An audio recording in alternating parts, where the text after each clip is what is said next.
Hi dear friends, welcome to Kerala മെക്ടെക്.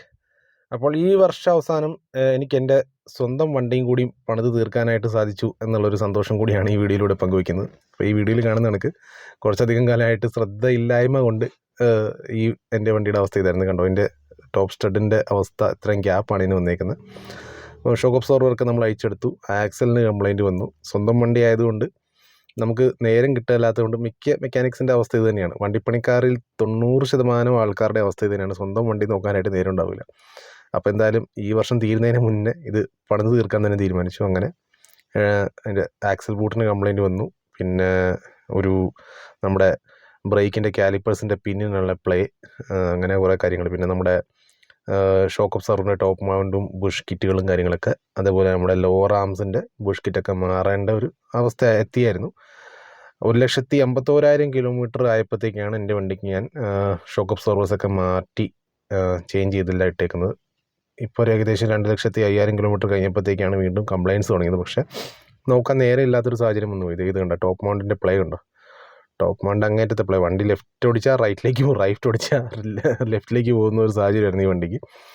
ബുഷൊക്കെ പൊട്ടി, ഇത് cracks നമുക്ക് കാണാം. അപ്പോൾ ഇതൊക്കെ ശ്രദ്ധിക്കാതെ പോകുന്ന പ്രശ്നം തന്നെയാണ്. പിന്നെ എന്നിരുന്നാലും മെക്കാനിക്കൽ ലൈഫ് ഇങ്ങനെയൊക്കെ തന്നെയാണ്. സ്വന്തം വണ്ടി നോക്കാൻ ചിലപ്പോൾ ഇച്ചിരി താമസം വന്നേക്കും. എന്നിരുന്നാലും നമ്മൾ രണ്ട് സൈഡും ചെക്ക് ചെയ്യുമ്പോഴത്തേക്ക് ഇത് അതിനെക്കാട്ടിലും അപ്പുറം പൊട്ടിയിട്ടുണ്ട്. ഇത്ര ഈ പ്ലേ വന്നു കഴിഞ്ഞാൽ ആ വണ്ടിക്ക് ബാലൻസ് എത്രത്തോളം കാണുമെന്നുള്ളത് നമുക്കറിയാം. അതുകൊണ്ട് കുറച്ച് ദിവസമായിട്ട് വണ്ടി ഉപയോഗം കുറവായിരുന്നു. ഞാൻ ധൈര്യം ഇല്ലായിരുന്നു ശരിക്കും പറഞ്ഞാൽ യൂസ് ചെയ്യാനായിട്ട്. ലോങ് ഡ്രൈവ് ഒന്നും എങ്ങും പോകുന്നുണ്ടായിരുന്നില്ല. ഇനിയിപ്പോൾ ന്യൂ ഇയറെങ്കിലും ആകുമ്പോഴത്തേക്ക് എവിടെയെങ്കിലും പോയാൽ കൊള്ളാമെന്നുണ്ട്. അതുകൊണ്ടാണ് പണിത് തീർത്തെടുക്കാനായിട്ട് ഉദ്ദേശിക്കുന്നത്. സോ എനിവേ നമ്മളിവിടെ നമ്മുടെ ടോപ്പ് മൗണ്ടിൻ്റെ ബുഷും കാര്യങ്ങളൊക്കെ പുതിയത് മാറ്റി, ടോപ്പ് ബിയറിങ് പുതിയത് മാറ്റി, സ്റ്റഡ് ബിയറിങ് പുതിയത് മാറ്റി. അപ്പോൾ ഇതുപോലെ ഫ്രീ ആയിട്ട് ലെഫ്റ്റ് റൈറ്റ് തിരിയുകയും വേണം, എന്നാൽ പ്ലേ ഉണ്ടാവാനും പാടില്ല. ഓക്കെ, ഇത്തരം കാര്യങ്ങൾ നമ്മൾ രണ്ട് ഷോക്കിലും ചെയ്തിട്ടുണ്ട്. ലെഫ്റ്റ് സൈഡും ചെയ്തു, ഈ കാണുന്ന റൈറ്റ് സൈഡിലെ ഷോക്കിൽ നമ്മൾ സംഗതി റെഡിയാക്കിയിട്ടുണ്ട്. ഇപ്പം പ്ലേ ഇല്ല. പിന്നെ നമുക്കിപ്പം ചെയ്യാൻ സാധിച്ച കാര്യം എന്ന് പറഞ്ഞു കഴിഞ്ഞാൽ, നമ്മുടെ axle boot, left side axle boot, എൻ്റെ വണ്ടി വെറീറ്റോ എന്ന് ഓൾമോസ്റ്റ് എല്ലാവർക്കും അറിയാമായിരിക്കും. ഈ വെറീറ്റോ ഫസ്റ്റ് ജനറേഷൻ വണ്ടികൾക്ക് അല്ലെങ്കിൽ ലോഗൻ വണ്ടികൾക്കൊക്കെ വന്നേക്കുന്നതെന്ന് പറഞ്ഞാൽ ലെഫ്റ്റ് സൈഡ് ആക്സൽ ഓയിൽ ഡിപ്പ, അതായത് അതിനകത്ത് വേറെ ഗ്രീസ് ഒന്നുമില്ല. അപ്പോൾ ഈ ഇടയ്ക്ക് ഇത് പൊട്ടി ഗിയർ ഓയിൽ പോകാൻ സാധ്യതയുണ്ട്. അതുകൊണ്ട് അത് നമ്മൾ റീപ്ലേസ് ചെയ്തു. പഴക്കമായിരുന്നു, പൊട്ടാറായിരുന്നു. പിന്നെ നമ്മുടെ ലോറാമിൻ്റെ ബുഷ് നമ്മൾ എല്ലാം മാറിയിട്ടുണ്ട്, ബോൾ ജോയിൻറ്റുകളെല്ലാം മാറിയിട്ടുണ്ട്. അങ്ങനെ രണ്ടാമത്തെ പരിപാടിയെല്ലാം തീർത്ത് കഴിയുമ്പോൾ നമ്മൾ ചെക്ക് ചെയ്യുമ്പോഴത്തേക്ക് ഇതാ അന്ന് മുന്നേ കണ്ട ഗ്യാപ്പ്, ശരിക്കും ഈ ഒരു ക്ലിയറൻസ് ഇതിനകത്ത് ഉണ്ടാകാൻ പാടുള്ളൂ. ഇതെന്ന് പറഞ്ഞു കഴിഞ്ഞാൽ അപാര ക്ലിയറൻസ് ആയിരുന്നു മുന്നേ. അതും ഇതും തമ്മിൽ വെച്ച് കമ്പയർ ചെയ്താൽ നമുക്കറിയാം.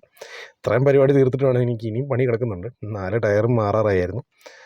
ടയറും ഏതാണ്ട് ഒരു 1,54,000 കിലോമീറ്റർ ഓടിയപ്പോഴത്തേക്ക് മാറിയ ടയറായിരുന്നു. 2 മാർഫിൻ്റെ ടയറും മൈലേജും, പിന്നെ 2 ടയർ അപ്പോളോ 4G ലൈറ്റുമാണ് ഇട്ടിരുന്നത്.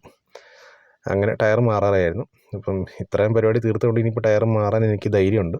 അപ്പോൾ ഏതാണ്ട് ഈ ഗ്യാപ്പ് നമുക്ക് സെറ്റാക്കാനായിട്ട് സാധിച്ചു. കറക്റ്റ് കിലോമീറ്റർ എന്ന് പറഞ്ഞാൽ 2,05,634 കിലോമീറ്റർ വണ്ടി ഓടിയിട്ടുണ്ട്. അപ്പം ഇനിയിപ്പം കുറച്ച് ഓട്ടങ്ങൾ വരാനുള്ള സാധ്യത ഉള്ളതുകൊണ്ട് കുറച്ച് നാളത്തേക്ക് ഞാൻ നാട്ടിലുണ്ടാവില്ല. ഇച്ചിരി ലോങ്ങൊക്കെ പോകാൻ താല്പര്യമുണ്ട്. അതുകൊണ്ട് ടയർ മാറ്റിയേക്കാമെന്ന് വെച്ചു. ഇപ്പോൾ ഗൈസ്, ടയറിൻ്റെ അവസ്ഥ എന്ന് പറഞ്ഞു കഴിഞ്ഞാൽ ഇതാണ് ടയറിൻ്റെ അവസ്ഥ, നിലവിലെ അവസ്ഥ. ടയർ യൂട്ടിലൈസേഷൻ എന്ന് പറഞ്ഞു കഴിഞ്ഞാൽ അതിനപ്പുറം ഒരു ഇതായിപ്പോയി എന്ന് പറയാം. തീരെ തീർന്നു ടയർ, ഒട്ടും ബാക്കി ഉണ്ടായിരുന്നില്ല. പിന്നെ ഷോക്ക് അബ്സോർവറും കൂടി കംപ്ലയിൻറ്റ് തുടങ്ങിയത് കൊണ്ട്, ടോപ്പ് മൗണ്ട്സൊക്കെ കംപ്ലയിൻറ്റ് തുടങ്ങിയത് കൊണ്ട് സൈഡ് തേഞ്ഞ് പോയേക്കുന്ന ഒരു സാഹചര്യം ഉണ്ടായിരുന്നു കേട്ടോ. അപ്പം ഫ്രണ്ട് റൈറ്റ് സൈഡായിരുന്നു കൂടുതൽ ഇഷ്യൂ. ഇതുപോലെ ത്രെഡ് വരെ പുറത്ത് ചാടിയായിരുന്നു. അപ്പോൾ എന്തായാലും 4 ടയറും പുതിയത് മേടിച്ചിട്ടു. പുതിയ ടയർ 4 ഇട്ടപ്പോഴത്തേക്ക് ഇപ്പോൾ ഒരു ആശ്വാസമുണ്ട്. അപ്പം ഇതൊക്കെ ഒരു വണ്ടിപ്പണിക്കാരുടെ ഒരു 90% ആൾക്കാരുടെയും ജീവിതത്തിൽ ഉണ്ടാകുന്ന പ്രശ്നങ്ങളാണ്. അതായത് സ്വന്തം വണ്ടി നോക്കാനായിട്ടുള്ള ഗ്യാപ്പ് കുറവായിരിക്കും.